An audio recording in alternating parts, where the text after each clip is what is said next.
السلام علیکم کلاس، کیسے ہیں آپ سب؟ امید کرتا ہوں کہ آپ خیریت سے ہیں۔ آج کا ہمارا سیشن کلاس جماعت 7 کے لیے پہلا سیشن ہے، اور آج کا ہمارا سبق ہے عقیدہ رسالت اور اس کے تقاضے۔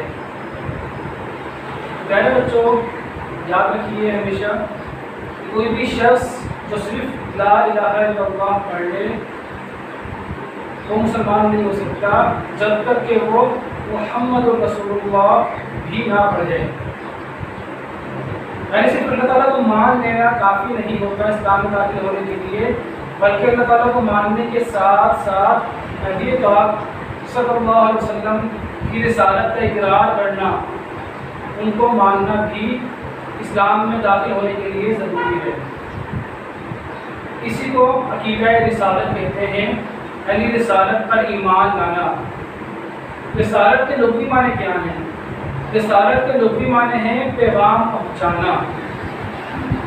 اللہ تعالیٰ کا پیغام اس کے بندوں تک پہنچانے والے برگزیدہ اشخاص کو رسول کہا جاتا ہے۔ جو اللہ کا پیغام اللہ کے بندوں تک پہنچائیں انہیں رسول کہتے ہیں۔ ایک لفظ ہے نبی۔ نبی کے معنی ہیں خبر دینے والا۔ یاد رکھیے پیارے بچوں، ہر نبی رسول نہیں ہوتا، لیکن ہر رسول نبی ہوتا ہے۔ اس کے معنی یہ ہیں کہ کچھ خاص نبی ایسے ہوتے ہیں جو نبی ہونے کے ساتھ ساتھ رسول بھی ہوتے ہیں۔ ان سے مراد وہ انبیاء کرام علیہ السلام ہیں جن پر اللہ تعالیٰ نے اپنی کتابیں نازل کی۔ جو نئی کتاب اور نئی شریعت لے کر آئے انہیں رسول کہتے ہیں۔ وہ رسول بھی ہیں اور نبی بھی ہیں۔ اور وہ نبی جو نئی کتاب اور نئی شریعت لے کر نہ آئیں بلکہ اپنے سے پہلے والے رسول کی کتاب اور شریعت پر ہی عمل کریں انہیں نبی کہتے ہیں۔ عقیدہ رسالت میں ایک بات سمجھنے کی اور یہ بھی ضروری ہے کہ کوئی بھی شخص اپنی عبادت سے، اپنی ریاضت سے، محنت سے کبھی بھی نبی یا رسول نہیں بن سکتا، بلکہ یہ صرف خاص اور خاص اللہ تعالیٰ کا انعام ہے، وہ جس کو چاہے چن لے نبوت کے لیے اور رسالت کے لیے۔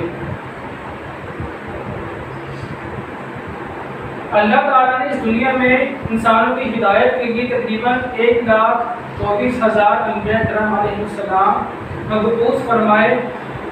سب سے پہلے نبی حضرت آدم علیہ السلام سے لے کر ہمارے نبی حضرت محمد مصطفیٰ صلی اللہ علیہ وسلم تک تقریباً 1,24,000 کی تعداد بنتی ہے۔ ہمارے نبی اللہ تعالیٰ کے خاص رسول ہیں جنہیں اللہ تعالیٰ نے اپنی ایک خاص کتاب قرآن پاک عطا فرمائی، ان پر نازل فرمائی قرآن مجید۔ ہمارے نبی تمام رسولوں کے سردار ہیں۔ یہ بھی ہمیں اپنے عقیدہ رسالت میں اس چیز کا بھی ہمیں اہتمام رکھنا ہے کہ وہ تمام انبیاء کرام کے سردار ہیں، سب سے افضل ہیں، سب سے اعلیٰ ہیں۔ اور اس کے ساتھ ساتھ عقیدہ رسالت میں ایک سب سے اہم چیز یہ بھی ہے ختم نبوت، کہ ہمارے نبی علیہ السلام کے بعد قیامت تک کبھی بھی کوئی بھی نبی نہیں آ سکتا، کوئی نیا نبی اب دنیا میں نہیں آ سکتا۔ قیامت تک کوئی بھی شخص جو یہ کہے کہ میں نبی ہوں تو وہ جھوٹا ہوگا، کذاب ہوگا، اس کو نبی نہیں مانا جائے گا۔ قیامت سے کچھ عرصہ پہلے حضرت عیسیٰ علیہ السلام دنیا میں تشریف لائیں گے۔ ان کا تشریف لانا ہمارے نبی کی ختم نبوت کا انکار نہیں ہے، بلکہ وہ ہمارے نبی کی رسالت کو بھی آگے پھیلائیں گے، ہمارے نبی کا پیغام ہی آگے پہنچائیں گے، اپنی کتاب کا پیغام آگے نہیں پہنچائیں گے۔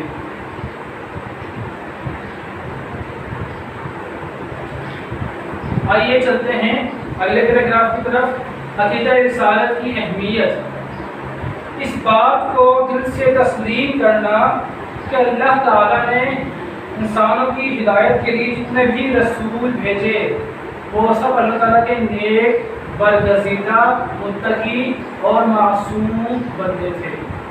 معصوم کہتے ہیں ایسا شخص جس سے کبھی بھی کوئی گناہ نہ ہو سکتا ہو۔ پیارے بچوں یاد رکھیے، صرف انبیاء اکرام علیہ السلام اور فرشتے ہی معصوم ہیں، یعنی ان سے کبھی بھی گناہ ہو ہی نہیں سکتا، یہ گناہ کر بھی نہیں سکتے، نبی اور فرشتے۔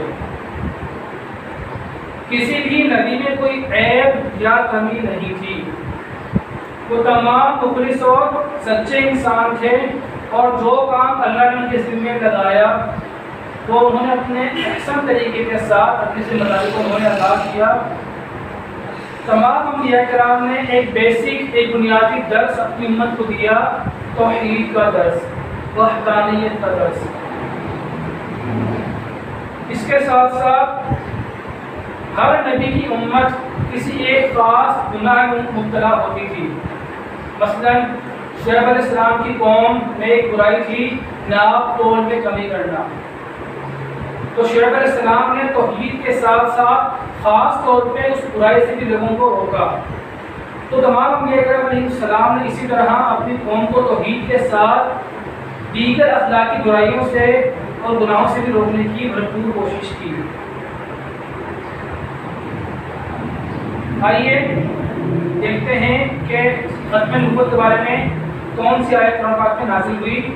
اللہ تعالیٰ کا ارشاد ہے، ما کان محمد ابا احد من رجالکم ولکن رسول اللہ وخاتم النبیین، کہ محمد صلی اللہ علیہ وسلم تمہارے مردوں میں سے کسی کے باپ نہیں ہیں، یعنی ان کی کوئی بیٹے نہیں ہیں جن سے ان کی نسل آگے چلے۔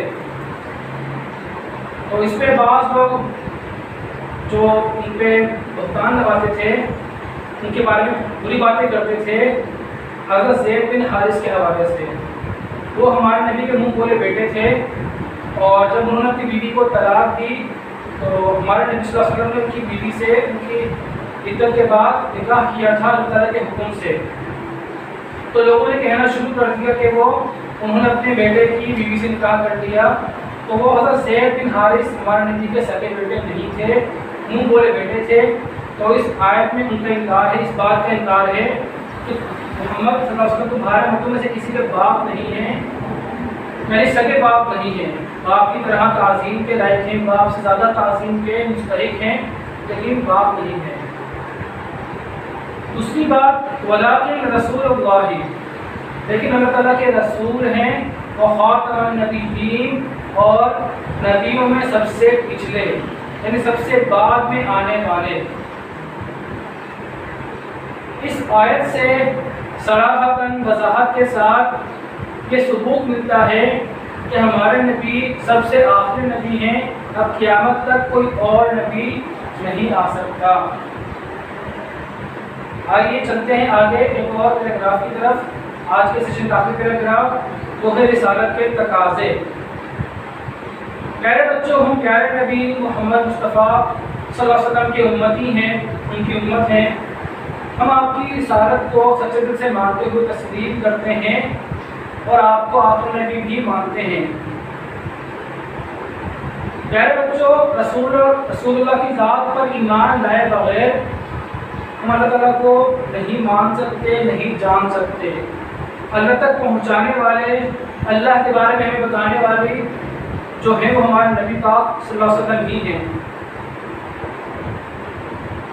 اسی طرح دیکھیے دوسرا کلمہ کے اندر بھی آتا ہے، اشہد ان لا الہ الا اللہ وحدہ لا شریک لہ واشہد ان محمدا عبدہ ورسولہ۔ اس میں دو گواہیاں ہیں۔ پہلی گواہی ہے اللہ تعالیٰ کی توحید کی، کہ میں گواہی دیتا ہوں کہ اللہ تعالیٰ کی سوا کوئی عبادت کے لائق نہیں، وہ اکیلا ہے، اس کا کوئی شریک نہیں۔ اور میں گواہی دیتا ہوں کہ محمد صلی اللہ علیہ وسلم اللہ تعالیٰ کے بندے ہیں اور اس کے رسول ہیں۔ تو اللہ تعالیٰ کو ماننے کے ساتھ ساتھ رسول پاک کو ماننا، ان کی ختم نبوت پہ ایمان رکھنا بھی ایمان کے لیے ضروری ہے۔ لہذا ہمیں جاننا چاہیے کہ امتی ہونے کے ناطے ہمارے کیا کیا فرائض ہیں، ہماری کیا کیا ذمہ داریاں ہیں۔ تاکہ ہم ان پر دل و جان سے عمل پیرا ہو سکیں۔ یہ تھا آج کا ہمارا پہلا سیشن، جس میں ہم نے عقیدہ رسالت کی تعریف، ڈیفینیشن پڑھی اور عقیدہ رسالت کی اہمیت پڑھی کہ یہ کیوں اہم ہے اور اس کے تقاضے پڑھے۔ انشاءاللہ اگلے سیشن میں اس سے آگے کا سبق کنٹینیو کریں گے۔ اپنا بہت خیال رکھیے گا، جب تک کے لیے اللہ حافظ، نگہبان۔